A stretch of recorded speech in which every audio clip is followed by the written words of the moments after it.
শীতের রাতে পুরনো জমিদার বাড়িটা অদ্ভুতভাবে নিস্তব্ধ থাকে। দিনে সব স্বাভাবিক, কিন্তু রাত বাড়লেই শুরু হয় সমস্যা।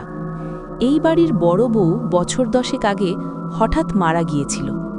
লোকেরা বলতো অসুস্থতা, কিন্তু দাহের সময় তার পা ভেজা ছিল। সে রাতে বৃষ্টি হয়নি। তারপর থেকেই মাঝরাতে বাড়ির বারান্দায় ভেজা পায়ের শব্দ শোনা যায়। টুপ টুপ টুপ। কেউ হাঁটছে, কিন্তু কাউকে দেখা যায় না। একদিন নতুন বউ শব্দ শুনে দরজা খুলে ফেলে। কেউ নেই, কিন্তু মেঝেতে ভেজা পায়ের ছাপ সোজা এসে থামে তার খাটের পাশে। পরদিন সকালে সে বলে, রাতে কেউ তার কানে ফিসফিস করে বলেছে, আমার জায়গাটা তুমি দখল করেছ।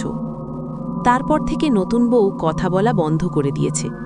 রাতে শুধু বিছানার কোণে বসে থাকে, চোখ মেলে তাকিয়ে থাকে দরজার দিকে। লোকেরা এখন বলে, বাড়িতে একজন বউ নয়, দুজন থাকে। যে জায়গা একবার দখল হয়ে যায়, সেখান থেকে কি সত্যিই আগের বাসিন্দা কখনো সরে যায়?